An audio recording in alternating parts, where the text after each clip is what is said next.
Superheroes and XCOM collide in this brilliantly done turn-based combat game. Hello and welcome to the Critically Curious. I'm Monk, and today, yes, we're doing a review for none other than Capes.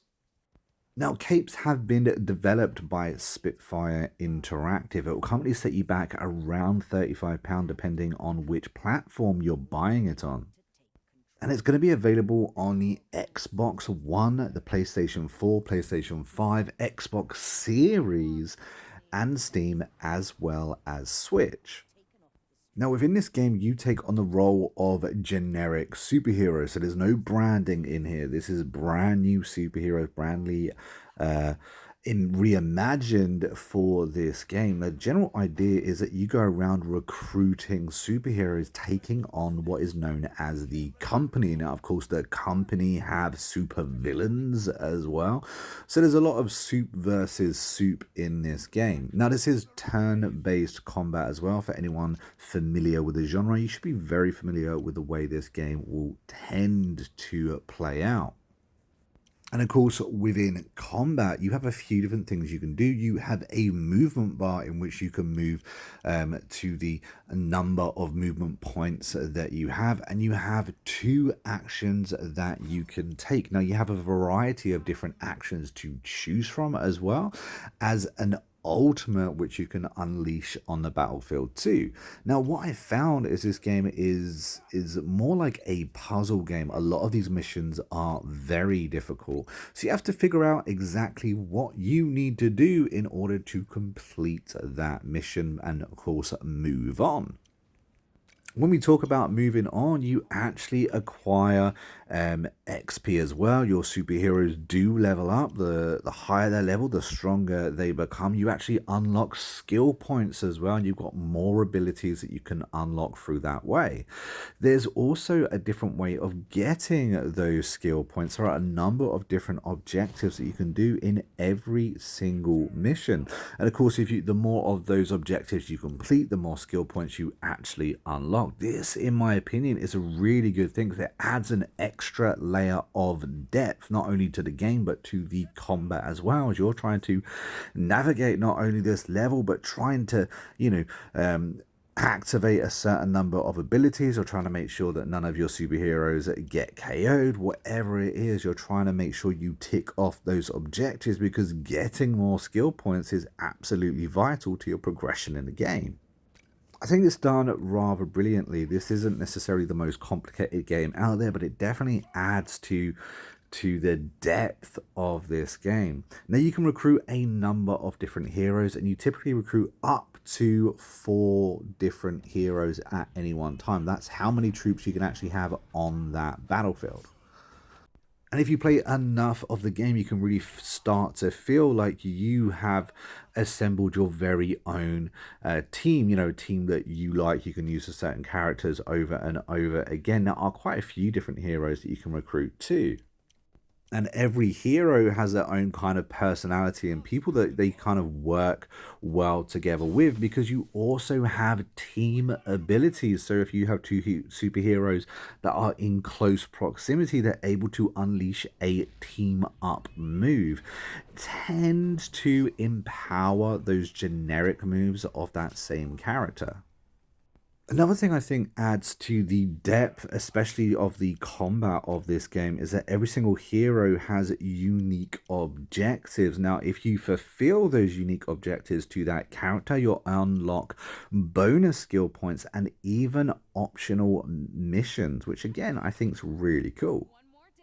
I also love how, like, when you're in combat, you can cut to a little mini cutscene, or you'll activate the ultra move, and then you'll see your superhero dashing about or in some kind of cutscene. I think it looks really, really good. Now, this is in a comic book style. I understand that will put some players off, but I think it works very, very well. They've really gone all in on that comic book style within this game. One thing I should note is that I'm playing on the Xbox X and the Xbox Series F. Played on both, the game has performed extremely well. I've had no dashboardings, no real bugs, no real lag. It's been a very, very smooth process, and I think that should be commended.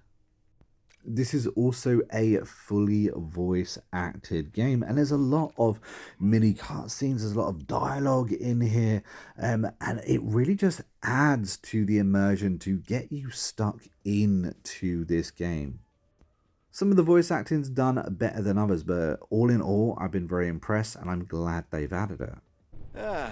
This has been fun, very nostalgic, but next time I am going to kill you, so you know. See you around.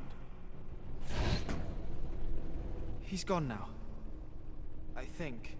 God, what an asshole. You think he really helped kill all those supers? He sure seemed to know a lot about doctrine. And what was that about the last time he tried this? What Doctrine did, whatever he's planning to do now, I can't read him. Another thing I think this game does particularly well is the fact that it has a tutorial level. The very first level in a game acts as a tutorial, and of course the prologue as well, in which it holds your hand and explains exactly what the mechanics are of this game. I think far too often in strategy games you are just kind of thrown in at the deep end, but this game does a very good job of actually showing you what it is you're supposed to do and how you can do it. Anytime a new feature is introduced as well, again, it holds your hand and explains it completely. Now, where this game feels like it lacks a little is actually off combat. When you go to your main base, when you sit down, when you have a little bit of a lull, when you're there to pick your next mission, I feel like that whole area could be a little bit more than just, click button. It would have been nice to move around the compound. It would have been nice to build the compound up. Just add a little bit more. However, you do in the dossier have the ability to go through everything you've learned in the game and even interact with extra heroes, unlocking extra dialogue, which you don't have to do at all. There are also optional missions that you can take on in this game too. Again, I think that's kind of cool that it gives you the ability to seek out that extra content if you wish to do so, but you don't have to.